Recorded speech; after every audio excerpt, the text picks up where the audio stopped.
Amazing what we built all together. And started 8 years ago, maybe a little before that, who knows? Probably started 40 years ago in our soul, but it started 8 years ago, and nobody would have thought anything like this could have happened. And it represents a tremendous piece of the Republican Party, and more importantly, it represents a tremendous piece of this country, tremendous piece, a lot more than 50%. Therefore, we have to get out and vote. This past week, I was honored to receive 2 endorsements of former Democrats for president, Tulsi Gabbard and Robert F. Kennedy, Jr. And they're both great people. They were Democrats, as you probably know, and they felt very strongly about the endorsement, and I feel very happy to get it. Every day we are welcoming more Republicans, independents, traditional Democrats, and old-fashioned liberals. You know, they don't use that term anymore. They use progressive. We don't use that term. We like liberal better. Progressive sounds so good. It sounds progressive. They're not progressive. They're the opposite. Together we're fighting to secure our borders, end the endless foreign wars, and defend the working people of America. And coming in, I heard some of the most beautiful speeches. I heard just beautiful, beautiful speeches. I want to thank all of the speakers that preceded me. Beautiful speeches. We're joining forces to defeat government corruption, restore free speech, and make America healthy again. We're going to make America healthy again, you know? We're a nation that is not doing well in a lot of ways, and we're not doing so well with health, but we're going to solve a lot of those problems, I think, over the next short period of time. A lot of it's common. A lot of that's common sense, too. It's all common sense when you get right down to it. But we're going to get toxic chemicals out of our environment, and we're going to get them out of our food supply. We're going to get them out of our bodies. We'll get them out of our body, right? Right? With victory this fall, we will enact this pro-family agenda, and we will bring back the American dream, bigger, better, and stronger than ever before. They never talk about the American dream. They never mention it. They don't talk about the American flag. By the way, the American flag, we got some of the greatest congressmen warriors here that you have anywhere. And congressmen, go to Congress soon, like immediately, but soon. We should give a 1-year sentence in jail to anybody that burns the American flag. You should do that. Mike, do it, Mike. Right? Do it.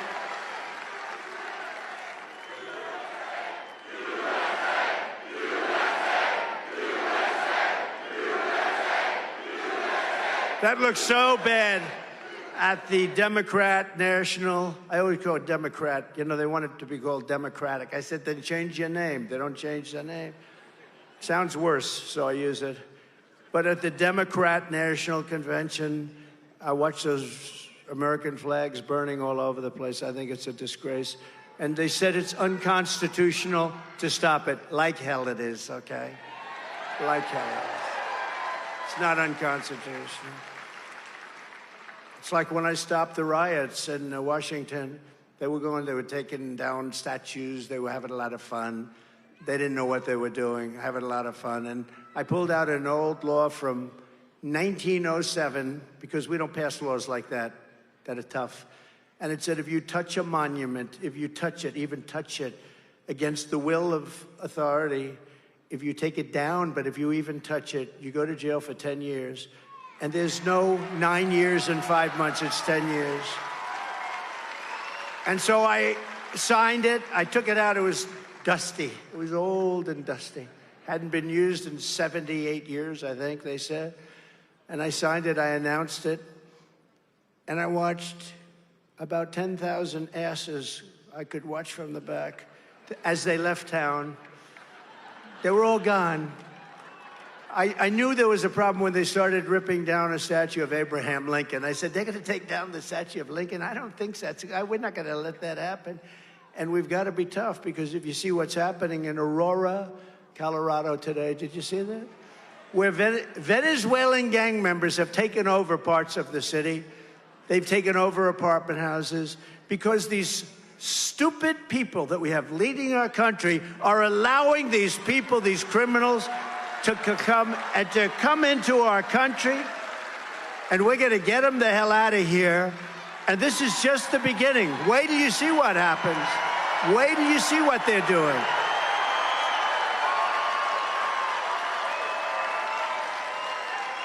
Unbelievable. No, it's these congressmen, they're looking, they're just shaking their head. They can't believe it. They can't believe two things, actually. The size of these crowds. You know, you could fill this place up 3 times. Why didn't you get a larger arena? Huh?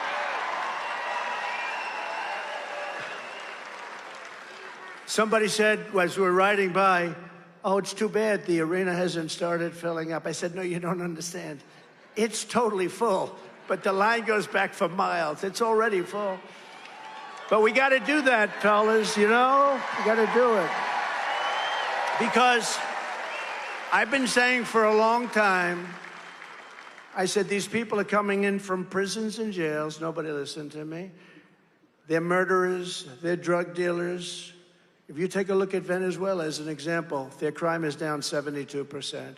Because they've taken their criminals from Caracas. They've taken their drug dealers. They're emptying their prisons into our country. Their crime is down. All over the world, crime is down. In the Congo, in Africa, 22 people deposited into our country. Where do you come from? The Congo. Where in the Congo? Jail. What did you do? We will not say that. You can imagine. Listen, they come from Africa. They come from the Middle East, countries that are not friends of ours. And they're coming by the millions, And these fools, Kamala, who's a Marxist, these fools are letting them come into our country, destroy our country.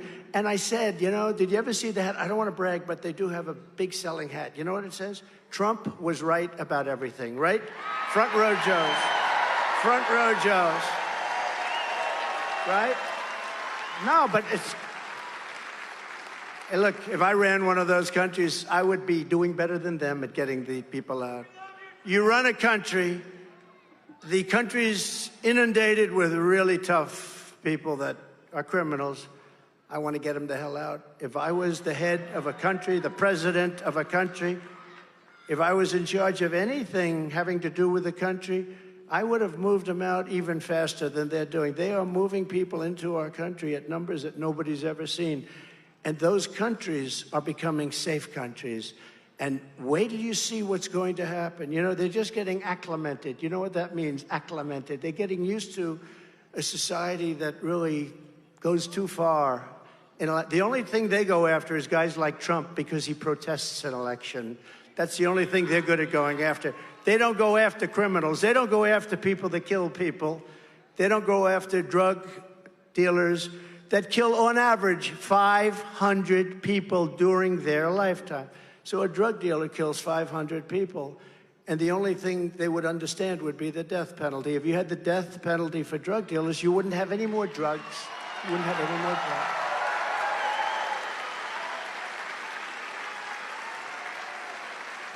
Instead, we formed blue ribbon committees made up of our great First Lady and lots of people, like Steve Witkoff, great developer in New York. But they don't do this for a living. The only thing they understand, I went to China, I saw President Xi, had a good relationship until COVID came in, then I broke it off. That was too much. But I said to him, and I had a great relationship with him, and I will again probably. But I said, do you have a drug problem? 1.4 billion people. No, no, no, we have no drug problem. Why don't you have a drug problem? Because we have the death penalty, he said, for drug dealers. If they sell drugs, they die, he said. So those people that sold drugs, they said, you know, let's go to another country. This is a little bit tough. But they do in many other countries. In countries where you have that, you don't have a drug problem. And we are becoming a drug-infested nation, whether you like it or not. We're becoming a drug-infested nation. So we better get our act together. You know, years ago, centuries ago, China was taken over numerous times by smaller nations, much smaller nations, because they were all drugged out from the opium fields and all of that.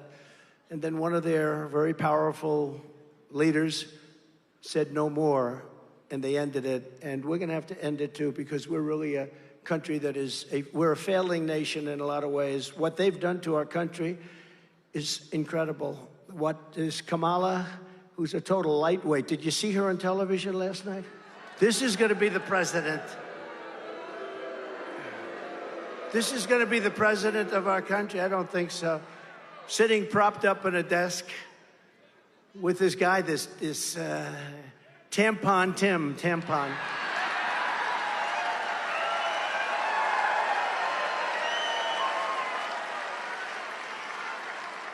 And it's the first interview she's done, and like, nobody's ever seen anything like it. And if you're too weak to do a one-on-one interview with a person that was so soft, you know, I know Dana, she's always, you know, always nasty. She was so nice to the Democrats. It's much easier to be a Democrat, but we don't agree with their policies because their policies will destroy our nation. So we can't do that. We can't do that. But it was a very weak interview from the standpoint of CNN. I think CNN should be ashamed of themselves. If that were me, aren't they? Sir, I heard you want the death penalty for drug dealers. Why? Well, you know, I'd like to end the drug epidemic, if that's okay. Remember this, and I said it. Every drug dealer, on average, kills 500 people. That's not mentioning all of the families that are destroyed forever. They're destroyed forever. And we have to do something about it because we are becoming, and we are, a drug-infested nation. We have to do something. And if you did that meaningfully, you will, in 1 week, stop the drug problem. Nobody's going to be selling drugs. Nobody. I don't know if the country's ready for it, but they should. You know, we lost, they give you fake numbers, the real numbers. We lost probably 350,000 people last year to drugs, to fentanyl and other drugs.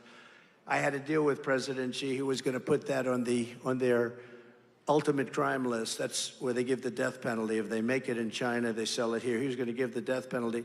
When we had a rigged election, what happened is, when I left, they never picked it up. Biden never picked it up, so they never did it. But they were going to give the death penalty, which is their ultimate punishment. You can't get too much more ultimate than that. They were going to give the death penalty to the fentanyl makers in China if they make it and sell it in here. And they were going to do it because, you know, otherwise we weren't going to do trade. Little things like, we won't trade with you anymore. We won't pay you billions of dollars anymore. So easy. So easy. But people like Kamala, she let San Francisco die. She destroyed probably the greatest city, maybe one of the greatest cities, but could be. A friend of mine, Bob Tisch, used to say years ago, he said San Francisco is the greatest city in America. That was probably 1670. He passed away, great guy, he passed away, but he used to talk about San Francisco all the time. Today, you can't walk into San Francisco. She destroyed it. She destroyed it. She's the one that started it, too. She was the district attorney. Then she destroyed California, along with Gavin Newsom. You know, one of the truly bad governors. But the fake news is doing everything possible, everything they can to help Kamala Harris. Do you ever notice nobody knows what her last name is? I go, okay, I'm going to give you the first name. Tell me the last name. I say, Kamala. They have no idea who the hell she is. But as they find out, you notice our poll numbers are starting to skyrocket. When they find out that she's a Marxist, when they find out her father, you know, is a Marxist professor, you know that. When they find out that she was the one that destroyed California and San Francisco a long time ago, you can't have this. Look, we have to put our country back into shape.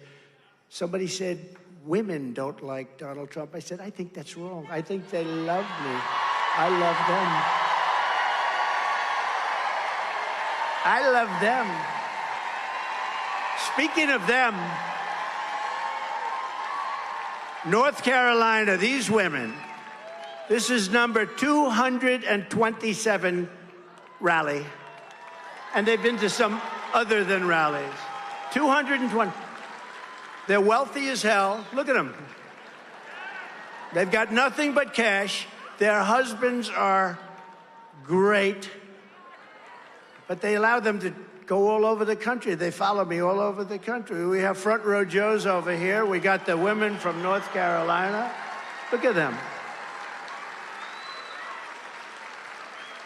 And no, but they're great patriots. They're great patriots. And, you know, I spoke to the husbands one time. I say, how do you put up with this? Your wives are traveling all over the place. Do you mind? We trust our wives, sir. We trust them implicitly. I said, well, you have great wives, let me tell you, but they've traveled, I think it's like 228, something like that. But it is beautiful to have you here. We love to have you here. Always perfectly coiffed. They're always perfectly coiffed, right? They're beautiful. They're great women, and we appreciate their being here. We appreciate you guys being here. You were here in Butler. They were there in Butler. I remember they were standing there in the front row Joes. You know what? They get here like 3 days early. They wait around for 3 days, 4 days. They probably got to know some of my guys by now. I would think they don't have to be quite so anxious. They're going to be, but they've done a great job. And then we have Mr. Wall, Irving Wall. Would you please stand up, Irving Wall?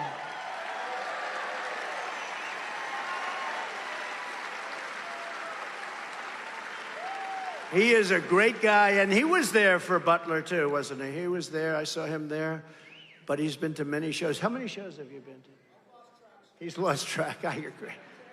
I agree, but I appreciate it. We appreciate it. The whole place appreciates it. Ultimately, they're patriots. It's not about me. These are incredible patriots. These ladies are incredible patriots. So I just want to thank you. Incredible. But to show you how bad the fake news is, some of the Gold Star families, you probably read this over the last couple of days, and you know, a lot of people say, sir, don't hit down on them, the fake news. Don't hit down, sir, don't even mention. I said, should I mention it? Don't hit down. Well, but it became sort of a story. So I always like to mention it, because if you don't mention it, our supporters don't really know what to believe, and they sort of believe this stuff. So the Gold Star families and incredible people, and I got to know them because the 13 families who were, as you know, lost a loved one in Afghanistan so needlessly because we have an incompetent president and vice president, grossly incompetent, and we had Milley and these incompetent generals that should have been fired immediately. Not one person was fired over Afghanistan. And by the way, Russia saw that. They went into Ukraine because they said, I had no idea that the United States was so stupid. So, and you know, when I was running that, I spoke to the leader of the Taliban. They run the whole deal.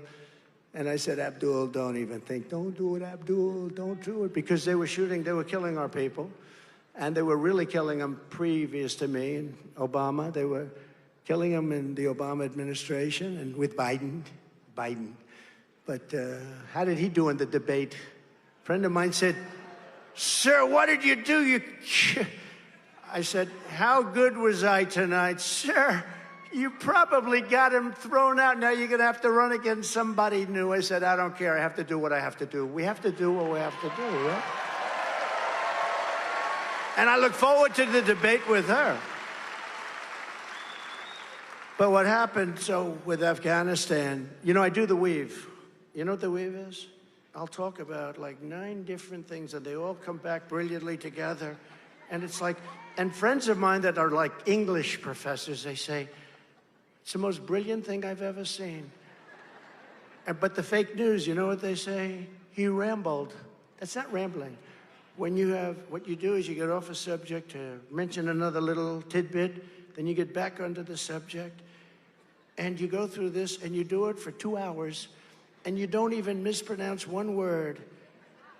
And they say he had 100,000 people. You know, in New Jersey, we had 107,000 people. They never like to report it, so I say it. But in Wildwood, New Jersey, they announced 107,000 people.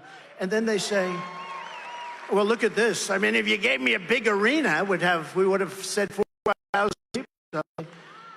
But it is rather brilliant. But they say, yes, you rambled. But in Afghanistan, so what happens is you take the wonderful families, and they come in, and we're in Washington. They said, would it be possible, sir, would it be at all possible for you to come because we're celebrating our child's life. The child was buried because of Joe Biden and Comrade Harris. Would it be at all possible, sir, for you to be there? And I said, yeah, it's going to be real tough. I was really, like, far away. And sometimes it's tough. But I said, you know what? We have to do it. And I got my team, and I said, let's go. We're going to Arlington Cemetery. Okay?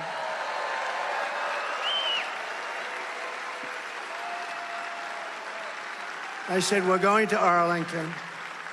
Because, again, I got to know these people.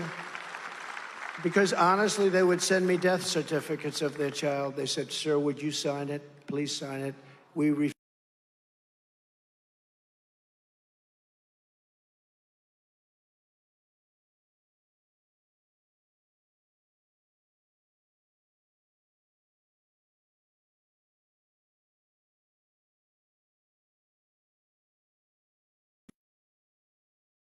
This, they left $85 billion worth of brand new military equipment that I bought because I rebuilt the.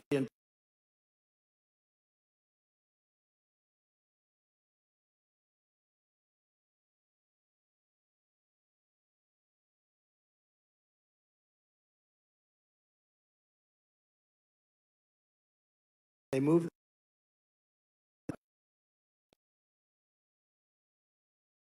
military out last for 8. After I spoke to Abdul, the leader of the Taliban, person was shot. We didn't lose a person for 18 months. In fact, Joe Biden got up on and he said, for 18 months during the Trump administration. Stupid, don't say that. Tell him. But it's true. For 8 lost down to 5. The biggest in the world, had the biggest foot deep. You could land not because of away from where China makes it. A call from the people, sir, we're going to be going to Arlington to honor our children who were killed, and they are devastated, the people. I had them over at Bedminster, and they didn't think I'd see them. And they said, do you think we'll see him? And they said, well, we don't know. He'll try and make it. I ended up spending 4 hours late at night listening to music with all of the relatives of the people that were. I got to know them, and we were looking at John, we're listening to everybody, and the whole thing was beautiful. And you get to know them. They didn't think I'd see them, but at most I would spend 15 minutes, and I ended up spending many hours. So I got to know them. So they called up and they said, do you think you could be there, sir? I said, I'll try if I can. And we really had to turn things around. Anyway, I got there. And we had a ceremony. We had the changing of the guard. No, we had a beautiful ceremony. And then they said, sir, could you come to the graves? Could you come to the graves? After the ceremony, they said, could you come to the graves? But I got like this big stadium. Something was waiting. I said, but I'm going to, because those people are the love of our lives. They are the love of our lives, right? And in all fairness, I can say there's the mother's, father's, sisters, the brother, but the various people that we're talking about, depending on who it is, but the various people, they say it to me, I'll say it to you. I mean, I don't think they can ever be the same. I said, is it better now? Because it's 3 years. Is it better? No, it's not better. You know, they have an expression, time heals all wounds.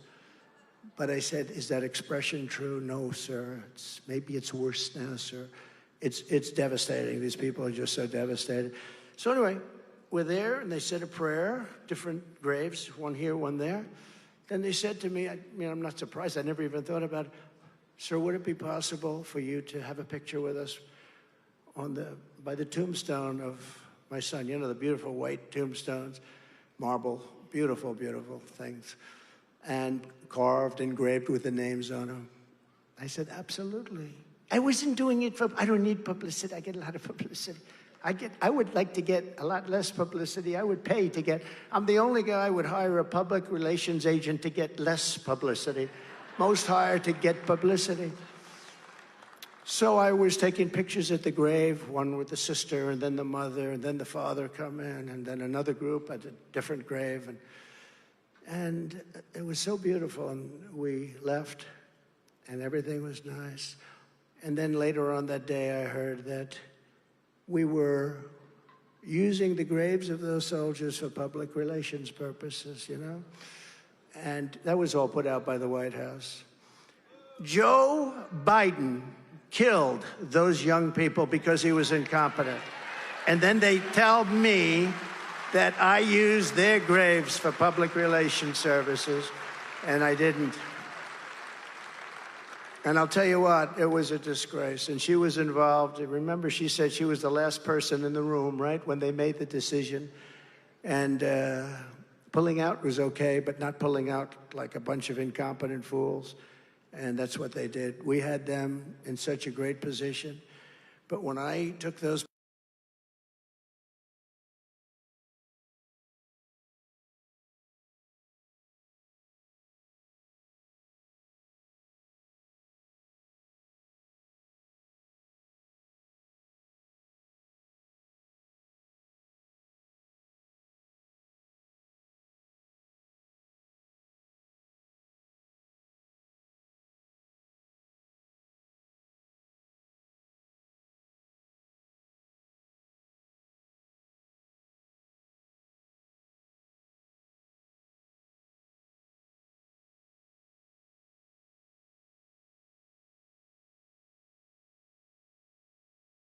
I said, I think I have to talk about it. Now, my people said, don't do it, sir.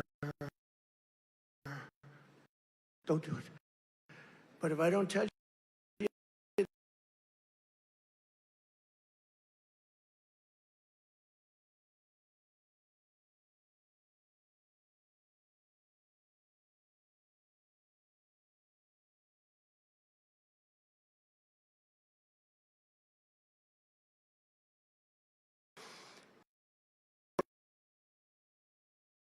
after reader, I'm happy about it. They are the enemy of the people. They are the enemy of the people. Stories about me, that's all they do is they write false stories. They're incapable. I could do the greatest thing. I got to tell you, I ran for office, and they were covering it viciously, but it was free. I beat everybody, and I had a story on page 17. So I won, David. When I made a little speech or something, it's desperately trying to hide failures, how unfit she is to serve. She's unfit.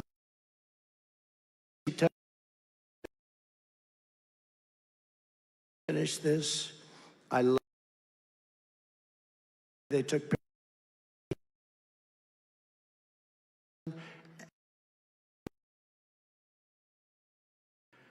There was a daughter, frankly. I never met them, but I know everyone up and say, you know, and he could throw the ball so far. One day,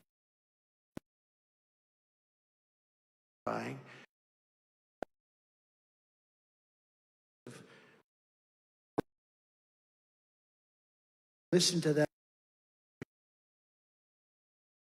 how the ball was thrown, how the team did, the season the team had, and I let her talk.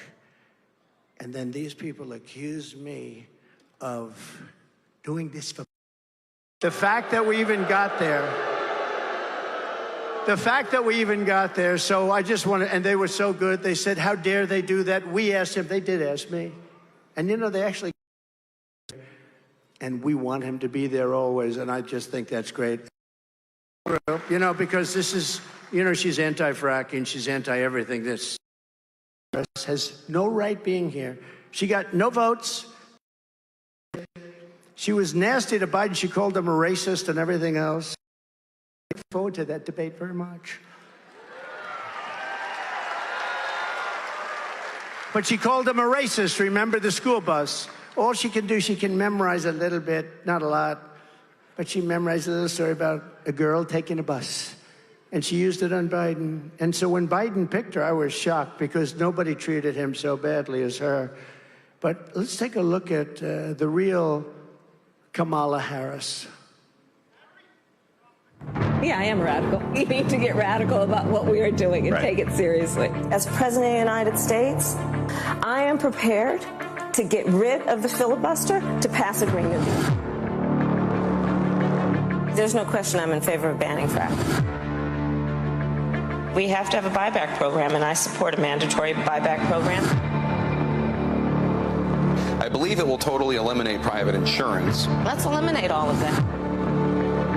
But would you support changing the dietary guidelines? Yes. You know, the food pyramid. What people Yes.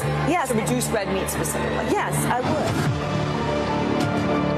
Raise your hand if your government plan would provide coverage for undocumented immigrants. Where do you stand on defund the police? This whole movement is about rightly saying we need to take a look at these budgets. Harris asserted that ICE is perceived as the modern-day Ku Klux Klan. Are you aware that there's a perception? I see no. Are you aware that there's a perception? That puts ICE in the same category as the KKK. Is that what you're asking me? I see no parallel. I'm not finished. I see none. And yeah, I am radical. We need to get radical about what we are doing.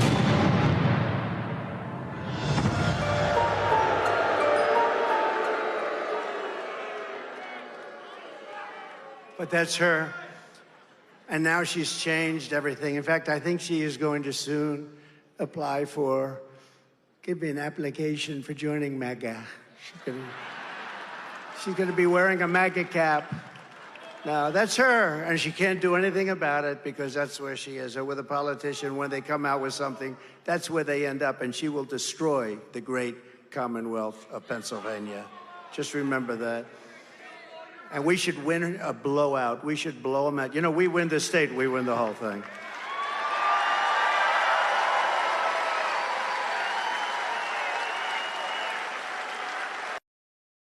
Itchy, David, don't we? No, he's on our side. You know what he's showing? At Butler, an amazing thing happened. You had two American flags very far apart, held up, I think, by different cranes. They were very big flags, beautiful flags, and they were waving. And as that horrible event was taking place, the wind blew the flags together, and they formed a perfect angel. I don't know if we have it, but it was a perfect angel was formed. I'll tell you, a lot of things happened. If we have it, put it up. If we don't have it, that's all right.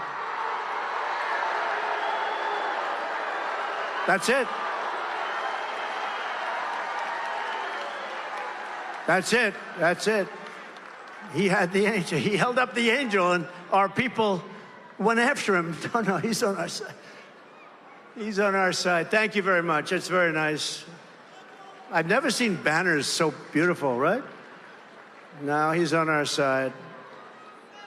I mean, the problem is if he was on our side, you know, we can have 35, 40,000 people trying to get in.